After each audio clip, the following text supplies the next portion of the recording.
अच्छा, एक और मैं केस यहाँ पे रिपोर्ट करूँगी। एक खातून आई हैं, उनकी बच्ची जो थी वो थी ऑलमोस्ट 4.5 ईयर की। तो वो ना मेरे पास काउच पे पहले वो कुर्सी रोलिंग चेयर पड़ी हुई थी, तो उसके ऊपर ना अपने बाजू रख के तो अपने आप को बॉडी रॉक कर रही थी। 4.5 साल की बच्ची थी। तो मैं ना परेशान हुई कि नॉर्मली बच्चियाँ जो है ना, एक पर्टिकुलर मूवमेंट थी वो। अच्छा, अब मैंने उससे पूछा कि घर में भी ऐसे करती है? तो शी सेड कि हाँ, ये घर में भी ना ऐसे करती है। तो मैंने कहा तो आपने पूछा कि ये क्या कर रही होती है इससे? तो she was getting sweating after, मतलब वो प्ले भी कर रही थी और उसके साथ वो ये भी कर रही थी। तो मैंने उसको ना कहा कि आपने पूछा है कि ये क्या कर रही होती है? तो कहती यस, मैंने इससे पूछा है कि ये खेल रही होती है, ऐसे सोफे पे भी लगी होती है, घर के चेयर्स पे भी लगी होती है, बेड पे भी लगी होती है ऐसे। मैंने कहा ओके। मैं ना अब वहाँ पे मैं तो कॉन्शियस हो गई और मुझे थोड़ी समझ भी आ गई कि व्हाट इज़ हैपनिंग एक्चुअली। मैं चुप कर गई कि अब उसकी बेटी है, मैं उसको नहीं कह सकती कुछ भी, और फिर वो मेरी क्लाइंट है। तो थोड़ी देर बाद वो बच्ची ना मेरे पास काउच पे आके लेट गई, and then she started the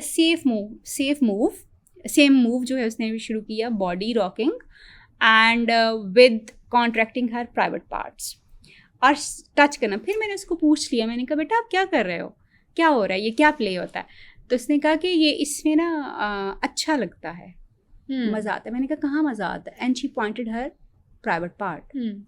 she was 4.5, इतनी सी एज। यस। अच्छा, अब उसको नहीं पता वो क्या कर रही है, she does not know it at all. लेकिन उसको क्योंकि वो अपनी बॉडी के एक नॉर्मल स्टेज में से गुजर रही है, जिसमें accidentally she have explore that, और उसमें वो चीज़ें आ गई।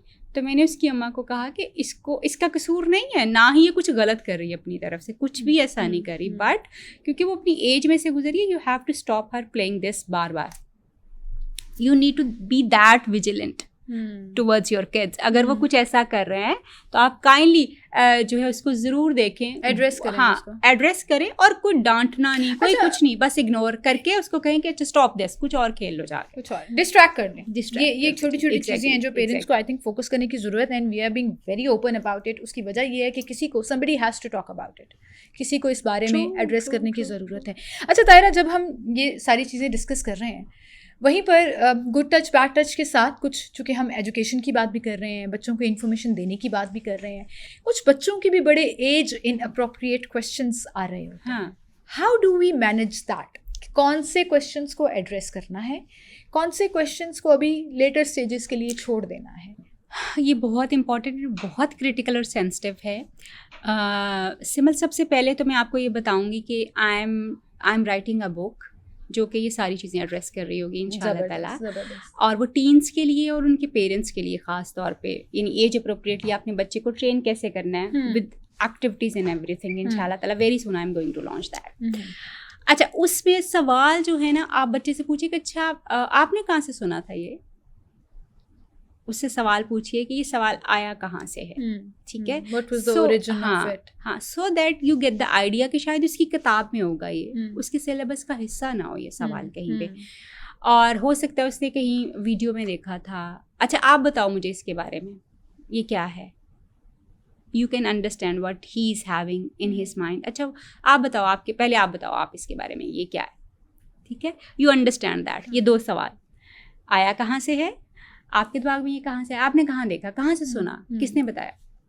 अच्छा, आप मुझे बताओ कि ये क्या है, ठीक है। देन अगर आपको लगे कि आपको करेक्शन करने की ज़रूरत है, करेक्ट कीजिए। अगर आपको लगे कि इन्फॉर्मेशन ऐड करने की ज़रूरत है, ऐड कीजिए, और उसको बताइए, उस सवाल को बिल्कुल एड्रेस कीजिए, क्योंकि अब वो टाइम नहीं आया कि आप इसको कहें कि ये लेटरल एज के, हाँ, ये if he is asking that question that means कि आप उसको अप्रोप्रिएटली वहां तक पहुंच गया। आप उसको अप्रोप्रिएटली उस वक्त उसकी एज के हिसाब से इन्फॉर्मेशन, राइट इन्फॉर्मेशन उसके एज के हिसाब से दे दीजिए। अच्छा, एक से ज़्यादा बच्चे होते हैं, फोकस शिफ्ट हो जाता है पेरेंट्स का। बड़े बच्चे के बारे में हम बड़ा कॉन्शियस होते हैं, फिर छोटे बच्चे की बारी आती है, थोड़ा हम भी ट्रेंड हो चुके होते हैं, पेरेंट्स भी थोड़ा बच्चों से हमने भी सीख लिया होता है, तो हम दूसरी तरह से, तो कभी कभी ऐसे होता है कि दोनों की तरबियत में भी बड़ा फ़र्क आ जाता है।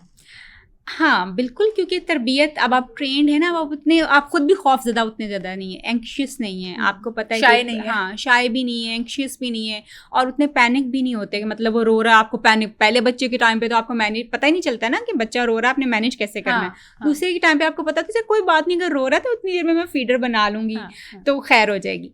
तो वो actually because you are experience, that is why you are dealing the other kid very comfortably. लेकिन एक आपको पता है इसके ऊपर से मतलब सिबलिंग राइवलरी बहुत जनरेट होती है जब आप बच्चों को दूसरे बच्चे के आने के बारे में ऑलरेडी नहीं बताते। ये टाइम बहुत चेंज हो चुका हुआ, यू नीड उसको भी हमने टैबू बनाया हुआ है ना, प्रेगनेंसी को भी हमने टैबू बनाया हुआ है, बताते नहीं, बात नहीं करते, छुपा के रखते हैं। एग्जैक्टली। तो ये सिबलिंग राइवलरी जो है ना बेसिकली वो बच्चे की पैदाइश के साथ शुरू हो जाती है। सिबलिंग राइवलरी का मतलब ये है कि आपको अपने छोटा जो भाई और बहन आ रहा है उसके साथ आपकी एक जेलसी जो है वो होना शुरू हो जाएगी। और आपने देखा होगा बच्चे सरप्राइज ड्रॉप करेंगे तो फिर यही रिएक्शन आएगा। हाँ, और बच्चे बहुत पेन में जाते हैं, इतना ज्यादा बच्चों की मतलब बिहेवियर, इतने टेंट्रम्स आते हैं कि आपके लिए मुश्किल हो जाता है उनको समझना कि ये इनके साथ हो क्या रहा है। अच्छा, एक बच्चे को, अब मेरा सवाल भी बीच में शामिल कर लीजिए कि एक बच्चे को किस एज में आप ये बता सकते हैं, प्रेगनेंसी की कॉन्वर्सेशन कर सकते हैं आप उनको। गुड टच और बैड टच का तो हमने जिक्र किया ना कि 1.5 साल की उम्र से ही 2.5 साल की उम्र में फिर रीइंफोर्समेंट और फिर आहिस्ता आहिस्ता, लेकिन उसमें फिर ये सारी एजुकेशन भी ज़रूरी है ना, उनकी सेक्सुअलिटी भी ज़रूरी है, उनके लिए ये बताना भी ज़रूरी है कि क्या कितनी इन्फॉर्मेशन उन तक होनी चाहिए। अभी हम प्रेगनेंसी का जिक्र कर रहे हैं तो अक्सर अभी भी एक टैबू है कि हम छोटे बच्चों को इस बारे में नहीं बताते। बिल्कुल तो नहीं बताते। क्या इस पे भी एज का ख्याल रखना ज़रूरी है या इट डजंट मैटर? नहीं, ये एज का ख्याल रखना इस पे बिल्कुल भी ज़रूरी नहीं है, क्योंकि आप उसको ये नहीं बता रहे कि ये हो कैसे रहा है, आप उसको ये थोड़े बता रहे हैं कि हो कैसे रहा है, प्रोसेस तो नहीं बता रहे, आप उसको सिर्फ ये बता रहे हैं। This is so important. बिल्कुल सही कह रही हैं। तो हम ये तो नहीं, हम तो उसको सिर्फ ये बता रहे हैं कि now mummy is carrying a baby, और उसके लिए इससे मुझे याद है, let me be open about it, और मैं वो बच्चा बन जाती हूँ कि अब इसमें सवाल ये आता है कि आप जब बच्चे को ये बता देंगे that I am carrying a baby, एक न्यू मेंबर आने वाला है एक फैमिली में, मेल या फीमेल, भाई या बहन, जो भी आपकी लैंग्वेज है उसमें आप बताएं। अगला सवाल बच्चे का पता है क्या होता है? ये आया कैसे? Did you eat baby egg और something?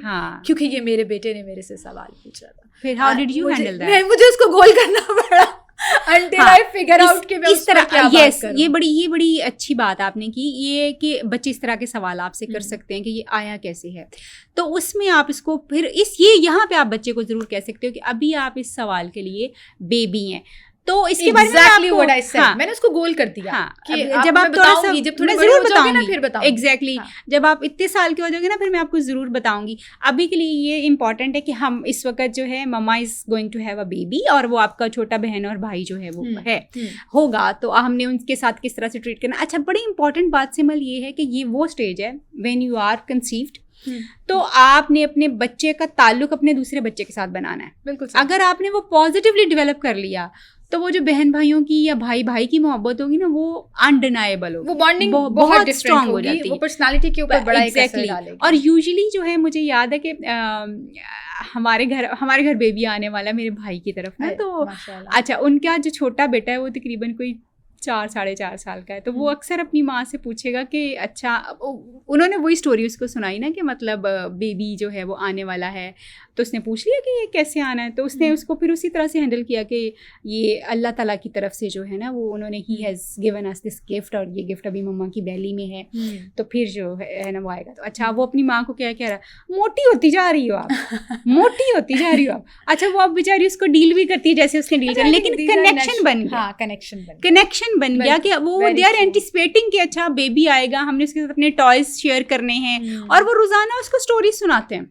They will keep one hand on the belly of the mother, दो भाई अपनी अम्मा के पेट पे रखेंगे हाथ और उससे बातें करते हैं बच्चे से। तो वो एक इतना खूबसूरत आपका ऑलरेडी, क्योंकि बच्चा जब माँ की वॉर्म में होता है ना, वो उस वक्त फील सब कुछ कर रहा होता है, the touch, the feeling of the mother, वो सब कुछ ले रहा होता है। तो इसलिए ये बड़ा इंपॉर्टेंट है कि फादर का कनेक्शन अपने बच्चे से बच्चे की पैदाइश से पहले से होना चाहिए। बिल्कुल सही, एक कनेक्शन बनना चाहिए, और आपका बच्चा तो उसका भी कनेक्शन होना चाहिए।